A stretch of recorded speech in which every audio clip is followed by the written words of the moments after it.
Historias de personas que casi son secuestradas. Cuando tenía alrededor de 13-14 años, fui al Festival de Appleby en Inglaterra con mi familia. Mi familia proviene de los gitanos, pero todos ahora viven en casas. Ya no participan en la cultura gitana, y yo no fui criado como gitano, pero decidieron que todos fuéramos al festival. Siendo jóvenes adolescentes, mi primo, que tenía la misma edad, y yo decidimos irnos por nuestra cuenta y hacer lo nuestro. Conocimos a un grupo de chicos de nuestra edad y decidimos pasar el rato con ellos. Llegamos a las afueras del festival cuando de repente uno de los chicos me levantó y trató de arrastrarme a los arbustos. Siempre he sido bastante fuerte para ser una mujer pequeña de solo 5'0", y luché por mi vida. Le di un codazo en la cara y le di varias patadas tan fuerte como pude. Todos, incluido mi primo, que estaba en shock, simplemente miraron lo que estaba pasando y no hicieron nada. Finalmente logré escapar y corrí lo más rápido que pude. No tengo ni idea de lo que habría pasado si no hubiera podido luchar como lo hice. No sé si iba a secuestrarme o a agarrarme, lo cual es bien conocido en la cultura gitana, para ser su esposa. 10 años después, esto todavía me asusta y nunca más he vuelto a un festival gitano. Todo este escenario ocurrió hace unos años cuando solía dar paseos sola, ocasionalmente de noche, algo que pensaba que era muy poco común, ya que vivía en una zona residencial acomodada. En otras palabras, en el sendero que frecuentaba, siempre había casas a la vista. Una noche de esas, poco después de empezar mi paseo, vi una figura caminando a unos cientos de metros detrás de mí, algo que supe inmediatamente que era extraño, teniendo en cuenta que eran alrededor de las 10 de la noche. Al principio lo descarté, ya que era un sendero público y podrían haber estado haciendo exactamente lo mismo que yo, simplemente dando un paseo. Seguí caminando durante unos 5 o 10 minutos más antes de volver a mirar atrás, solo para encontrar a la misma persona siguiéndome. Ten en cuenta que, en ese momento, ya había girado varias veces en el sendero, lo que significaba que era cada vez más improbable que esa persona fuera al mismo lugar. Decidí tomar caminos y direcciones extrañas, desviándome hacia caminos de grava y áreas laterales más extrañas y redondas, y aún así me seguían. Cuando estaba llegando al punto más alto de mi viaje, pasando por el parque local, estaban a menos de 60 pies detrás de mí, una distancia que podrían haber cubierto fácilmente en segundos. Fue entonces cuando decidí llamar a mi familia. Había investigado para esto, sabía qué hacer y, créalo o no, la llamada no entró. Resultó que mi teléfono era un regalo reciente y su servicio se había configurado incorrectamente, lo que significaba que no importaba cuántas veces llamara frenéticamente en ese momento, no pasaría nada. En una decisión que recuerdo como una de las mejores hasta el día de hoy, actué como si la llamada hubiera entrado y estuviera hablando por teléfono con mi madre, imitando y hablando audiblemente sobre mi ubicación y la persona que estaba detrás de mí, comenzando a describirlos brevemente. Incluso en el acto, no pude hacerlo realmente, ya que nunca pude ver bien su cara. Como si estuviera de alguna manera cubierta de algo, pero hice lo mejor que pude con lo que tenía.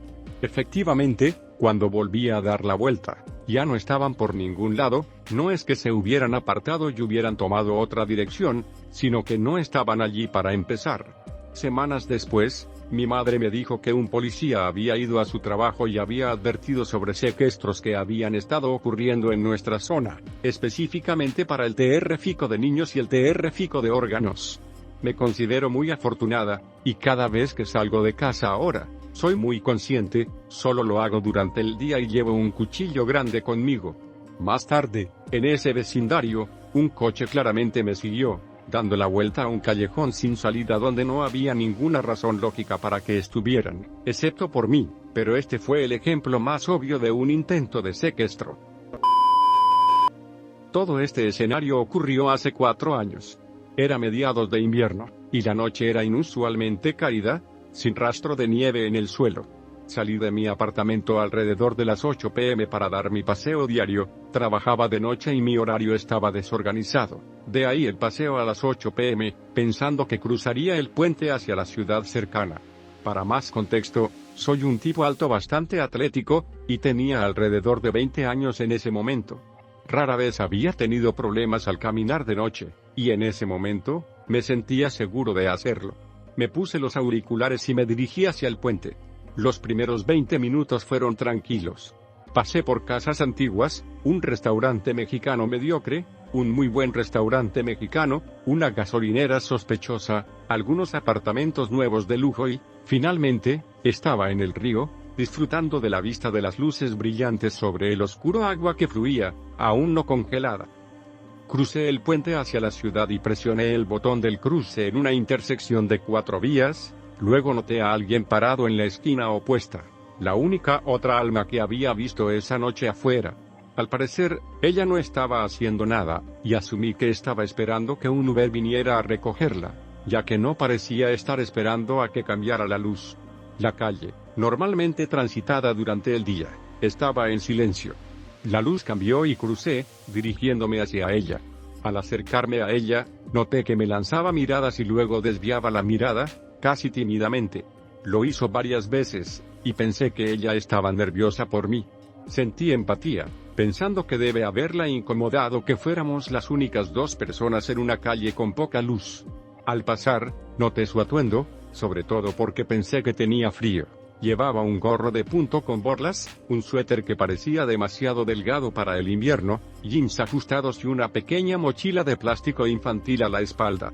Al principio pensé que era adolescente, pero al examinarla más de cerca, parecía tener entre 28 y 30 años. Tenía el pelo corto y castaño claro y una tez pálida.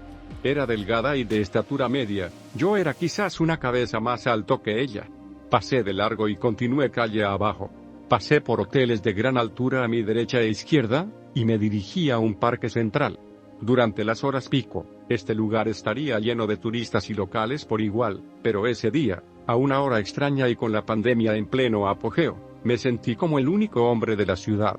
Admiré la brillante exhibición de árboles iluminados mientras cruzaba el centro del parque, luego, pensando que estaba en un buen punto medio de mi viaje, me dirigí alrededor de una antigua biblioteca de mármol y piedra, de regreso hacia el puente. Al doblar la esquina de la biblioteca de regreso a la calle de donde venía, casi colisiono con alguien que se movía hacia mí. Era la misma mujer que había visto 10 minutos antes. Todavía tenía puestos mis auriculares con cancelación de ruido, así que bajé uno de los lados y dije algo a modo de disculpa. Ella no respondió. En cambio, dio un paso atrás y se paró debajo de un farol, sin hacer contacto visual. Me lanzó miradas furtivas, ese mismo tic que había notado antes. Me volví a poner los auriculares, asentí con la cabeza y me dirigí hacia el cruce más cercano. La razón me decía que ella debía dirigirse en la dirección de donde venía, ya que casi nos habíamos chocado yendo en direcciones opuestas, pero una parte de mí susurraba que ella no se dirigía en esa dirección. Efectivamente, cuando volví a mirar, ella me seguía de cerca, con zancadas sorprendentemente largas y enérgicas. Me pareció lo suficientemente extraño como para seguirla de reojo. Poco después de llegar al cruce, mientras esperaba a que cambiara la luz, ella me alcanzó, me pasó y se detuvo. Pasó un coche, y al hacerlo, ella se agachó sobre su bolsa de plástico a unos metros de mí, hurgando frenéticamente en busca de algo, mirándome de vez en cuando. Pulsé un botón en mis auriculares, deteniendo mi podcast, para poder oírla mejor. Lo que me resultó inquietante del movimiento de ella buscando en su bolso es que me pareció falso, como si estuviera fingiendo por alguna razón. Apenas miraba dentro, y sus movimientos descuidados parecían más bien una mala actuación. Algo en sus movimientos, la forma en que seguía mirándome, me parecía extraño. La luz cambió y comencé a caminar rápido, pero ella era más rápida. Se puso de pie de repente, corriendo hacia mí hacia el museo, colgándose la pequeña mochila rosa medio abierta sobre el hombro. Vi cómo su silueta desaparecía en la oscuridad más allá del alcance de las luces de la calle. Esperaba que ese fuera el final, y después de unos segundos sin verla, bajé un poco la guardia y reinicié mi podcast. Más allá del museo había un tramo de acera mal iluminada, frente a un edificio bajo con ventanas como espejos. Ya no estaba lejos del puente. Mientras regresaba, giré la cabeza para mirar los reflejos de los edificios y las luces de la calle en las ventanas. Para mi horror, una figura oscura corrió silenciosamente hacia mi reflejo, como un sueño. No estoy seguro por qué, quizás por pura confusión, pero me volví para encontrarme con ella mientras se precipitaba hacia mí. Quizás sorprendida por mi giro repentino, Se detuvo a pocos metros de mí, mirándome fijamente. Tenía los ojos muy abiertos y parecía frenética, salvaje. Seguía mirando mis brazos, luego de nuevo a mi cara, como si me estuviera evaluando. Mi farol accidental había funcionado, y en la oscuridad, supongo que debía parecer más preparado para defenderme de lo que me sentía. Agarró algo pequeño con fuerza en una mano, aunque lo sostuvo a un lado, y a la sombra del edificio no pude ver qué era. Los segundos pasaron mientras nos quedábamos allí, mirándonos el uno al otro. Inmovilizado por el miedo y la confusión, esperé a que ella hiciera algún movimiento, que intentara usar cualquier objeto que tuviera en la mano. Justo entonces, para mi enorme alivio, un coche pasó lentamente. Un poco de mi fuerza regresó, y sobre mi podcast a todo volumen, sentí más que me escuché gritando, ¿qué quieres? Ninguna respuesta. Retrocedí lentamente de ella, esperando que se moviera. Ella solo me miró, con esa misma mirada intensa en su rostro. Retrocedí otro paso, luego otro, retrocediendo lentamente hasta que me sentí lo suficientemente seguro como para dar la vuelta y caminar con cuidado. Al llegar a una zona mejor iluminada, comencé a moverme más rápido, sin dejar de fijar la mirada en su figura en la sombra. Ella se quedó allí por un tiempo, estática. Luego, de repente, habiendo abandonado espontáneamente cualquier plan que pudiera haber tenido para mí, se volvió hacia mí, sin mirar el tráfico, cruzó la calle a grandes zancadas y desapareció detrás de la esquina de un edificio. Algo en el aire casual me perturbó. Seguí mirando hacia atrás en mi camino a casa, temiendo que me siguiera. El puente estaba bien iluminado y no vi ningún signo de ella. Sabiendo que esta era la única forma en que pudiera seguirme y mantener el ritmo a pie, respiré aliviado. No vi más coches que vinieran de la ciudad, ni más peatones caminando, Después de eso no pasó nada. No sé por qué, pero esa noche no llamé a la policía. Todavía me arrepiento de no haber llamado, a pesar de que mis compañeros de piso me insistieron en que lo hiciera. Solo recuerdo haber pensado que no sabía qué decirle a la policía, que no habría sido realmente atacado, que de todos modos no podrían encontrarla. Inventé excusas. Supongo que debí estar en shock, negando haber estado a punto de ser emboscado, especialmente por alguien más pequeño que yo, en mi propia ciudad, tan cerca de mi apartamento. Uno de mis compañeros de piso llamó a la policía por mí. Un policía condujo por la zona, pero para entonces, ella se había ido. Mujer con la pequeña mochila rosa, no volvamos a vernos. El año pasado, comencé la facultad de Derecho en Los Ángeles.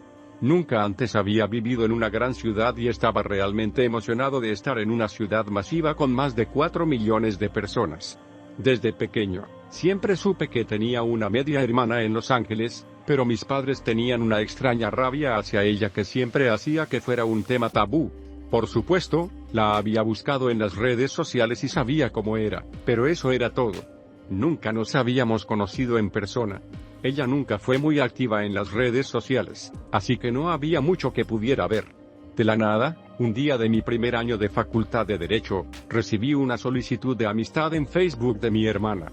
Su perfil parecía legítimo, tenía amigos en Facebook y su foto de perfil se parecía a ella. Me envió un mensaje invitándome a una pequeña cena en el parque con sus amigos. Finalmente podríamos conocernos por primera vez. Era nuevo en Los Ángeles, todavía lo soy, y no tenía idea de qué partes de la ciudad evitar por la noche. Estaba muy emocionado con esa idea, pero también tenía mucha ansiedad al respecto. Sería bueno si nos conociéramos, conectáramos por completo y nos convirtiéramos en mejores amigas de por vida. Pero, ¿y si terminamos llorando como en alguna escena dramática de película? ¿Y si trato de hablar con ella y simplemente no conectamos, y ella empieza a mostrarme una actitud? O peor aún, ¿y si todo va bien hasta que tenemos algún tipo de desacuerdo, alguien dice algo hiriente y luego los dos estamos llorando frente a todos? Honestamente, si hubiera sugerido una pequeña panadería acogedora para postres, habría ido. Pero ir a un parque con otras personas no me parecía correcto. Pensé que era un momento tan precioso que no quería tenerlo frente a todas estas otras personas. No pude ir. No quería arriesgarme a tener una crisis nerviosa frente a otras personas. Estaba preocupado por lo desordenado que podría ser. Unas semanas después, busqué ese parque en Google solo para ver cómo era.